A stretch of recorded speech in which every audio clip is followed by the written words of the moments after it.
안녕하세요. 반갑습니다. 야, 주식 제목 보고 놀자. 신복TV의 신복입니다. 반갑습니다.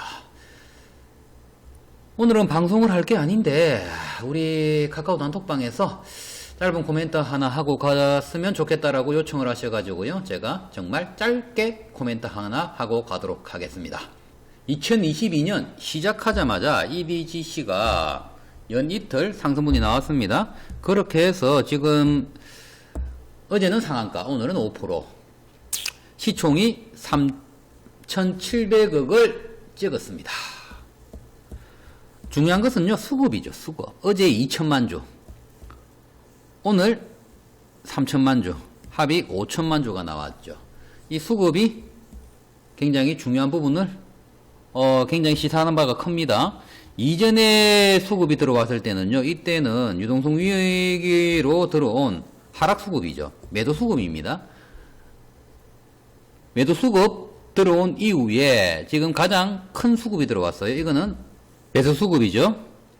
매수 수급이 들어왔기 때문에 시사하는 바는 크다. 자동차가 달리려고 하면 기름을 부어야 됩니다. 주가가 가려고 그러면요, 수급 자체가 기름이죠. 이제 기름 충전을 충분히 했기 때문에 신나게 달렸으면 좋겠습니다.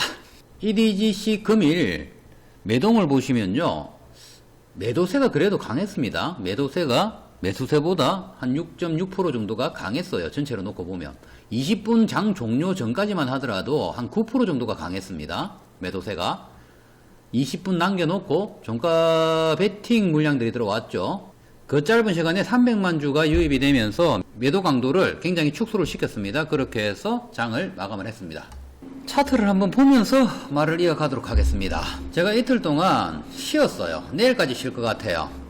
좀 여유롭게 좀 쉬고 있는데 그래서 주식 창을 계속 보고 있었습니다. 낮에도 방에 안내도 많이 했고요. 거의 중계를 했죠. 그리고 거의 제가 사전 중계를 하면서 예측이 거의 좀 많이 맞아떨어졌어요. 그래서 우리 회원님들이 짝도 탄 거 아니냐 라는 말씀도 하시고 하셨는데, 이거는 이 흐름 자체가 너무 조금 뻔했어요. 어제 오늘 강한 수급을 동반을 해서 나온 이 상승 부분은요, 요 지금 부분이 저는 기준봉이 될 것이라고 생각을 합니다. 물론 여기에 꽉 들어차 있는 매물벽이 있죠. 이 매물벽이랑 여기 차익 실현 매물이랑 이게 같이 쏟아져서 나올 수 있는 구간이 4,400원에서 4,600원이었습니다. 이거 견디기 힘든 구간이죠, 사실.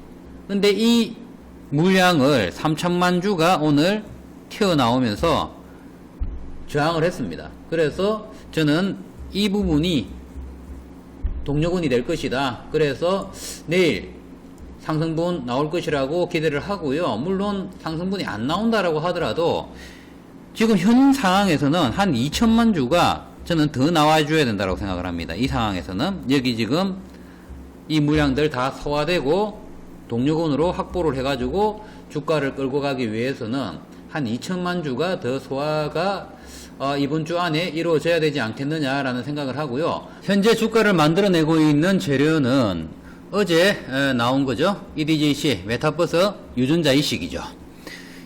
이 재료가 뜨면서 어제 상한가가 나왔고요. 오늘 좋은 모습을 또 이어나갔습니다. 그럼 우리는 어떤 관점에서 봐야 돼요? 지금 우리 EDGC가 가지고 있는 파이프라인에 이게 진수가 될 수 있느냐 아니면 허냐, 이걸 놓고 얘기를 해야 되겠죠. 저는 진수가 될 수 있다라고 생각을 합니다. 이미 제가 3주 전에, 한 달 전에 방송을 했죠. 이전 방송을 보시면 참고하시면 되는데, 마이지노 박스 본부장이랑 대화를 하면서 조금 뜬구름 잡는 소리 같지만 이런 내용이 있었다. 그런데 신상철 대표님이 뜬금없이 페이북에서 NFT 이식을 하겠다, 유전체에. 그래서 이게 하이제킹이 아니냐, 그런 방송을 한번 했었습니다. 그래서 구체적으로 그때는 뜬구름 잡는 얘기였어요. 근데 기사에서 이미 내용이 조금, 이 컨소시엄이 7개사, 물론 마이즈노 박스도 여기에 들어가 있습니다. 사전에 좀 계획이 좀 있었지 않느냐라는 생각이 들 정도로 구체적으로 나왔어요. 그죠? 그래서 저는 진수가 될 수 있다. 왜냐고 물으시면요. 유후를 이미 보유를 하고 있기 때문이죠. 어렵지 않아요. 나머지는 다른 회사들이 같이 함께 하는 것이기 때문에 충분히 할 수 있을 것이다 라는 생각이 듭니다. 그런데 이런 질문이 있었어요. 이게 어떻게 수익 모델이 될 수 있겠느냐. 유후도 지금 조상 찾기로 지금 수익 모델이 지금 지지부진하지 않느냐. 근데 이게 NFT로 입혀가지고 이게 어떤 수익 모델을 만들 수 있느냐 이런 질문을 했습니다. 제가 아주 단편적으로만 살짝 언급을 해드려요. 이전에 제가 저번에도 살짝 언급을 해드렸지만 다시 한번 언급을 해드리도록 할게요. 자녀들이 로블록스 하는 자녀들이 있으신 분들은요, 로블록스에 대해서 좀 아시겠는데, 저도 우리 아들이 로블록스를 너무 열심히 해가지고, 한 2년 했어요. 한 2년 열심히 해가지고, 제가 캐릭터들이 이곳저곳 다니면서 게임을 하는 것들을 상당히 오랜 기간 봤거든요. 자, 여기에서 로블록스가 우리가 메타버스에서 지금 가장 앞서 있는 기업을 우리가 로블록스랑 제페토라고 할 수가 있겠죠. 그러면 제페토랑 로블록스에 있는 캐릭터를 가정을 해보겠습니다. 제가 그림을 못 그리니까요. 졸라맨으로 그리겠습니다. 자, 로블록스에서 하는 캐릭터입니다. 우리 아이가 즐기는 이 캐릭터가 가상 공간 안에서 여러 캐릭터들, 여러 유저들이랑 거기에서 어울려서 놀죠. 이게 가상현실이라고 해서 메타버스죠. 이거는 단순한 캐릭터입니다. 그죠? 그런데 EDGC가 하려고 하는 거는 뭐냐 그러면요. 가상 캐릭터를 만드는 건 똑같습니다. 가상 공간을, 메타 공간을 만드는 것도 똑같아요. 그런데 이 가상 캐릭터에 NFT를 입히겠다는 뜻이죠.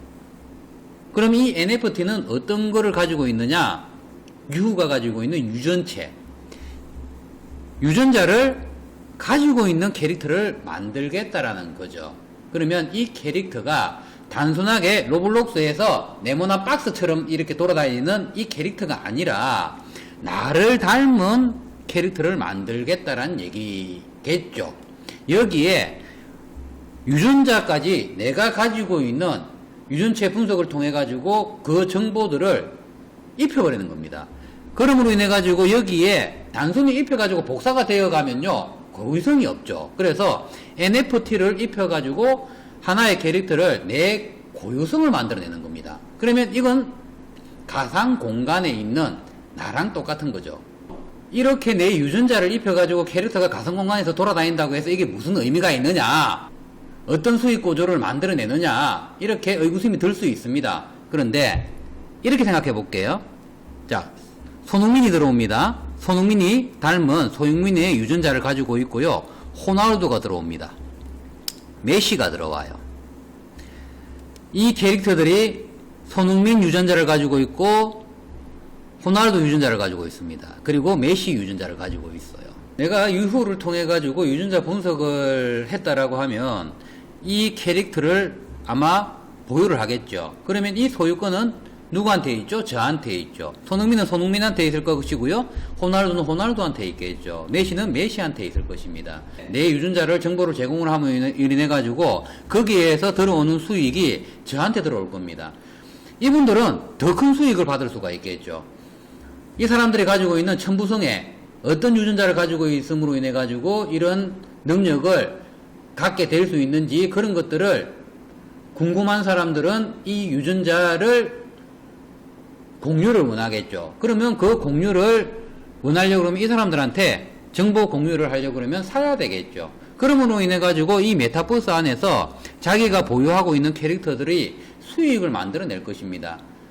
그러면 10만원 정도 해가지고 내가 유전체 분석을 통해 가지고 이 캐릭터를 하나 받아낸다라고 하면 여기에서 수익 캐릭터마다 자신의 유전자를 보유를 하고 있는 것만으로도 수익 구조가 나올 수가 있고요. 여기에 많은 사람들이 모이게 되면 외부에서 광고가 들어올 수가 있겠죠. 그런 광고 수익도 들어올 수가 있을 것입니다.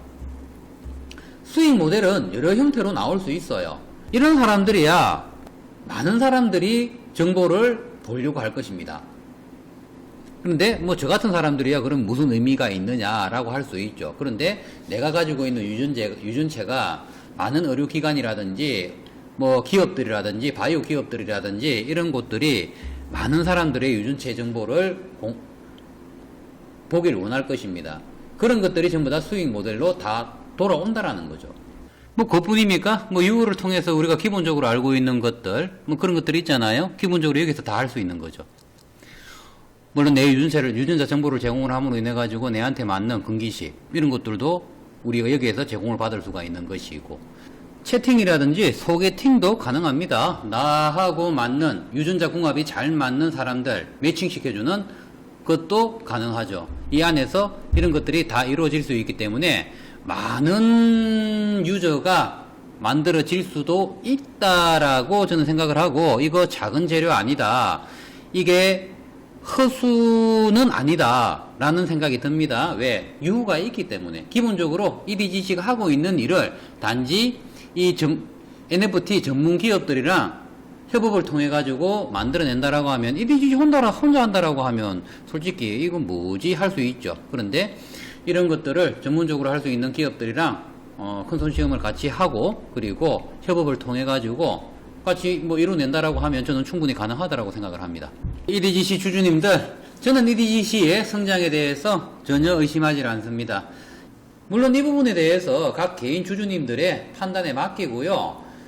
저는 죽어가는 유후가 잘 되고 있다라고 저는 할 수 없다라고 생각을 합니다. 유후에 대해서는 조상찾기 이게 웬 말이냐라고 타이틀 잘못됐다고 계속 주장을 해왔습니다. 그런데 이것 때문에 유후가 살 수 있지 않느냐라는 생각을 해요. 그래서 저는 이 파이프라인이 상당히 마음에 듭니다. EDGC 포에버.